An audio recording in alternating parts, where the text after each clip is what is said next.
Today we're going to be doing a brand new football helmet build. One of my kids likes the Rams and the other one likes the Dolphins. So over the past couple of seasons, I've built for them custom football helmets based on their favorite teams. So this is my youngest son's custom helmet. I like to create these projects where I purchase these used helmets and I turn them into custom football helmets. My other son is a fan of the Rams. So this one is pretty generic. There's really nothing special about it. I found a used Riddell 360 helmet and purchased some of the Rams horn decals on eBay and created this one. Obviously, since the Rams have changed their colors and logos, I ordered another helmet and I want to give him an updated version of this helmet, and I might end up selling this one to recoup the cost of the other helmet purchase. So it just came in the mail today and I'm going to go ahead and open it up and take a look.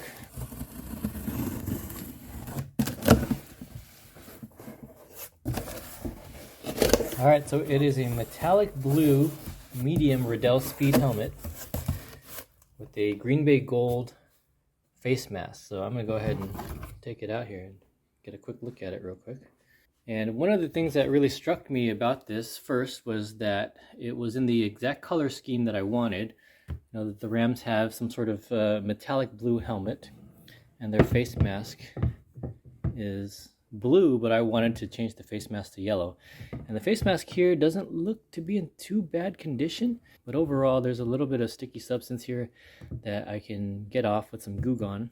Inner pads looked relatively clean from the photos that I saw, so I will pretty much take out all the inner lining pads and clean them, and then obviously clean off all the gunk on the helmet, and then polish it, make sure it looks nice and clean. Pull the stickers off, and then we'll go from there.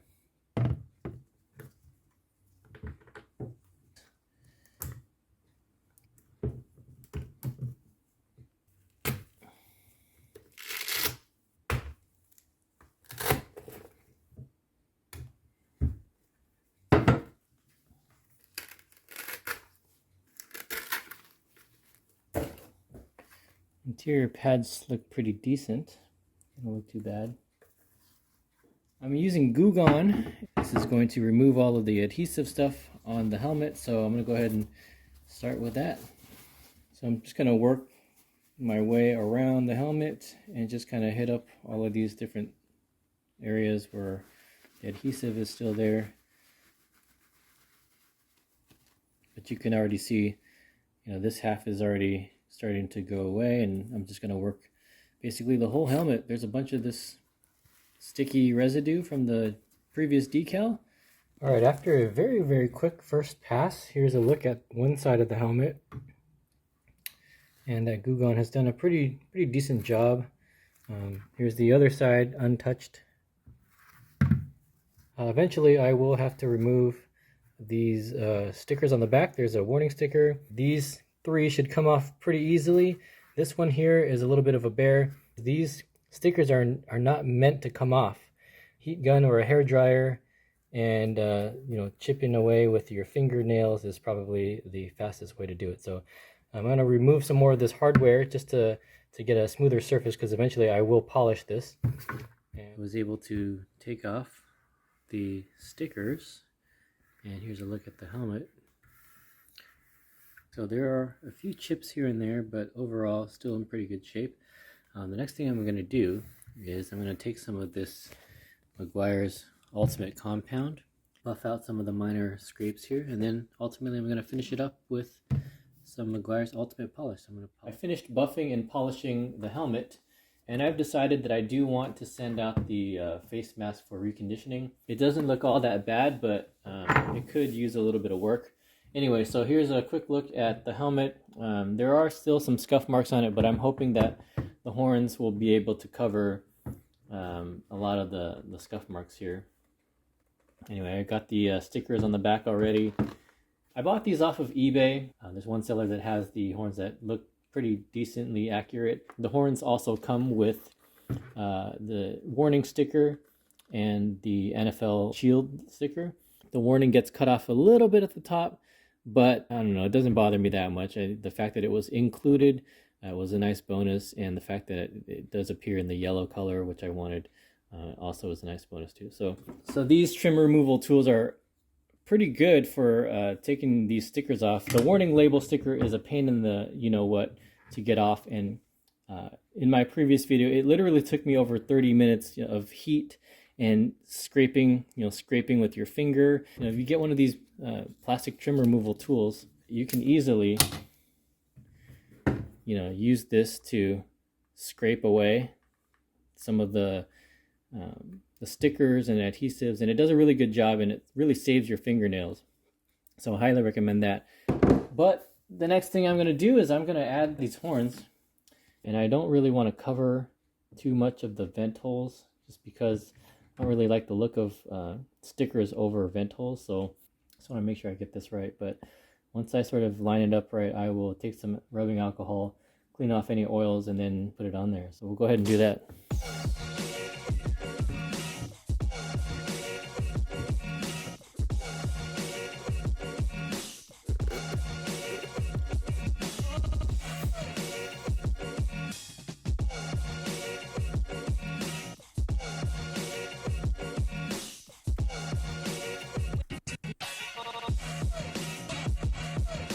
Curve is going to get a little tricky.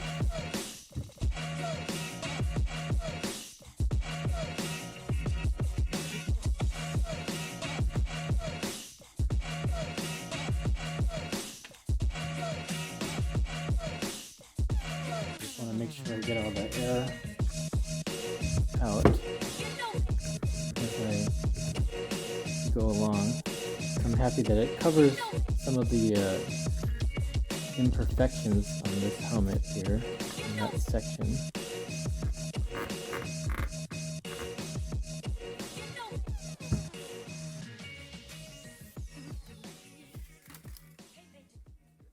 So there is some sort of finessing that you're kind of able to do. I might be able to kind of round that out just a little bit more. Probably not advised to move it around too much. There's a little bit of flexibility there that will kind of get me to where I think I want it. Alright, so that's one side. I think it looks pretty good. Now I'm just going to do the other side and just kind of make sure that the curvature on the other side matches what I have going on this side. Alright, so I actually have some 3D bumpers coming. So for the crown here, I'm going to have a 3D bumper. I know it's the older Rams logo with the gold and the Rams head, but for the most part here, I think we've done a pretty decent job here. Just want to make sure I get all the air out. What I noticed on these helmets is the Riddell logo here has raised lettering, and when people put stickers over this, you can still see the Riddell 3D letters coming through. So I'm actually going to take a Dremel and I'm going to sand down the 3D lettering and then put it on there. And if you're using something like this, that's something that you might think about doing. Same thing goes for the 3D bumper up here. You put a sticker on here like so, it'll be raised and it won't look right if you don't shave down these lettering. So if you have a Dremel, I would highly suggest taking that down before putting any stickers on. But in this case, I have a 3D bumper, so it's not going to be an issue for me. It's not a perfect helmet. Of course, there are still some flaws here. So these are surface scratches that I can't sand away.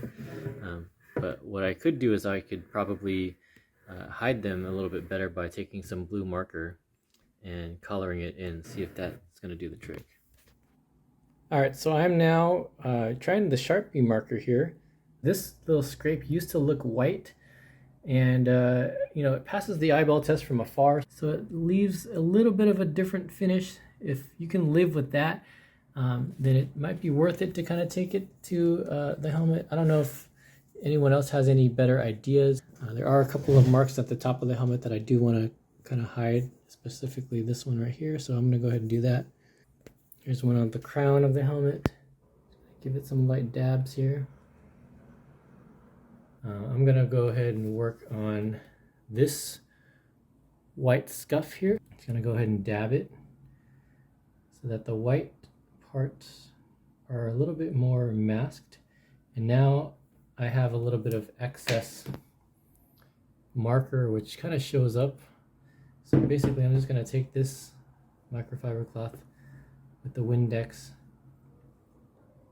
wipe away the excess, and it does a pretty decent job at getting rid of that weird finish that the Sharpie leaves behind, and it leaves the white part a little bit more covered than it otherwise would have looked. So again, I realize this is a DIY project, and I didn't start off with a flawless helmet, so the results that I'm getting I'm pretty pleased with. So I'm going to go ahead and continue to do this on the rest of the helmet. There's a couple more here on the upper crown here.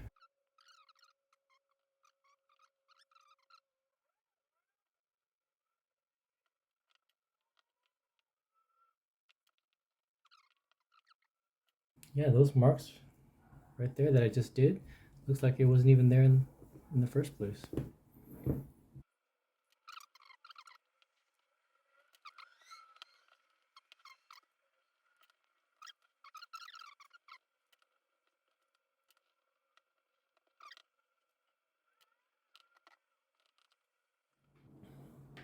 Alright, so you'll also notice that I have this little oval here that's missing the Riddell and the Speed stickers on either side. Well, I've gone ahead and I've purchased them, and they'll go here just to cover up this unsightly green and red paint.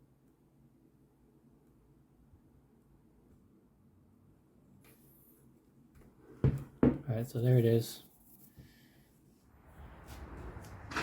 Alright, so I'm sitting here in my garage. I've got my Dremel here, and basically I'm just going to start shaving off the 3D Riddell bumper so that when I place a sticker on there, it will hold and it will not be raised.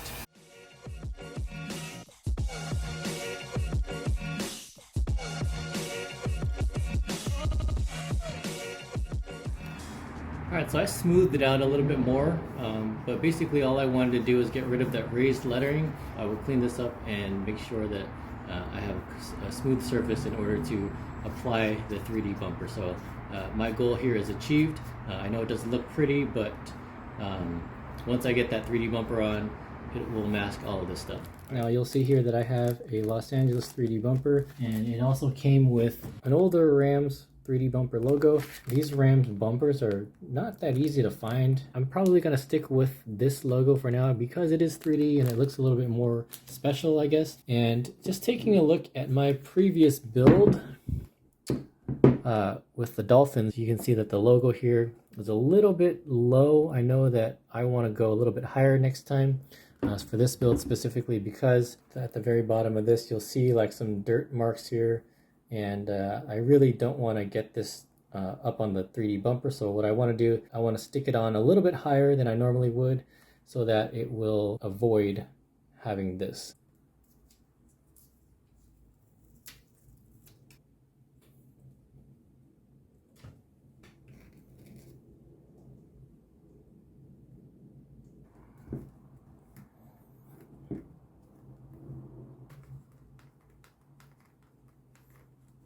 Okay, 3D bumper is done.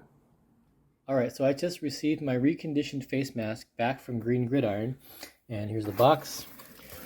The best part about this is they include a metallic American flag, so I'll hold on to that. They do a great job reconditioning. If you remember the face mask before I sent it in, it had a couple of little scuffs here and there, but now it looks pretty much brand new.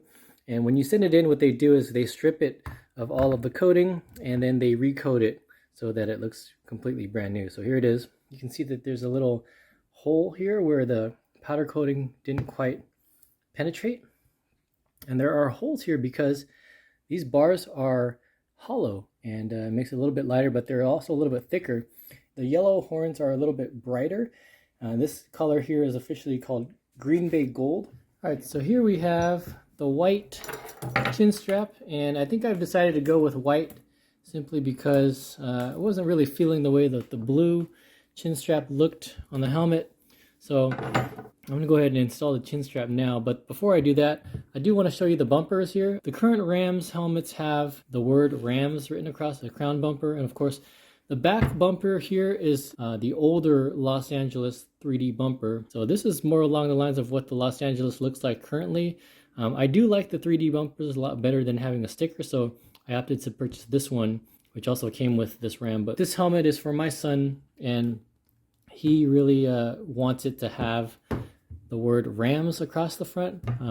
I know that the blue looks a little bit different. This one is made for a Speed Flex as well, so it won't look quite the same. So what I'm going to do is I'm just going to pull off the 3D bumper, and I'm just going to go ahead and put the face mask on. You can see that I've already put the chin strap on, so I'm going to go ahead and install the face mask.